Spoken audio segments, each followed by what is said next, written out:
ജ്യേഷ്ഠനെ പരിഗണിക്കണം. എങ്ങനെ? ഉപ്പാനെ കാണുന്ന പരിഗണനയിൽ കാണണം. പിന്നെ ജനങ്ങൾ പറയാം ഉപ്പാനെ കാണുന്ന പോലെ കാണണം ജ്യേഷ്ഠൻ. ഓൻ അങ്ങനെ ചെയ്തു വെച്ച് ഓനാ ആരാടാ പറഞ്ഞത്? ഇപ്പൊ നീ ആരാ പറഞ്ഞത്?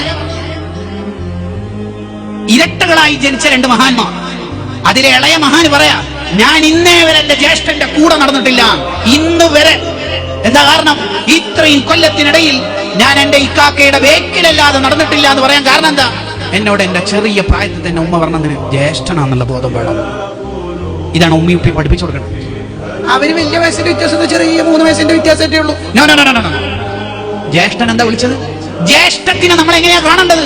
ഉമ്മനെ പരിഗണിക്കുന്ന പോലെ കാണണം ജ്യേഷ്ഠത്തിയെ. നമ്മളെ അനുജനെ നമ്മൾ എങ്ങനെയാ കാണേണ്ടത്?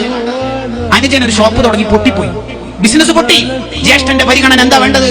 ഒരു മോന് ബിസിനസ് തുടങ്ങിയിട്ട് പൊട്ടിയാൽ ഉപ്പവേ സ്ഥലം വിറ്റിട്ടോ വേറെന്തെങ്കിലും സ്വത്ത് വിറ്റിട്ടോ ആ കടക്കാരൻ മുഴുവൻ ചൊറയും തീർക്കും, വിഷമം തീർക്കും. എന്ന പോലെ ഉപ്പ മക്കളെ സ്നേഹിക്കണ പോലെ ജ്യേഷ്ഠൻ അനുജനെ സ്നേഹിക്കണം.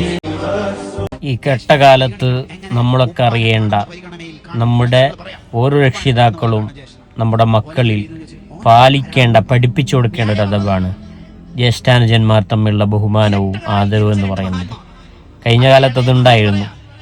ഒരുപാട് അനുജന്മാർക്ക് വേണ്ടിയൊക്കെ കഷ്ടപ്പെട്ട് അവസാനം വീടോ സ്ഥലവോ കച്ചവടമോ അല്ലെങ്കിൽ ജോബോ ഒന്നുമില്ലാതെ മൂത്ത ജ്യേഷ്ഠൻ വെറും ഒരു പിച്ചക്കാരനായിട്ട് മാറുന്നൊരവസ്ഥയുണ്ടായിരുന്നു.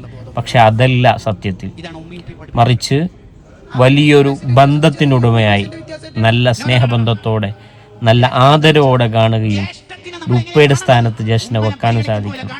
അപ്പോഴാണ് യഥാർത്ഥത്തിൽ അവിടെ സ്നേഹവും കുടുംബവും വിടരുന്നത്.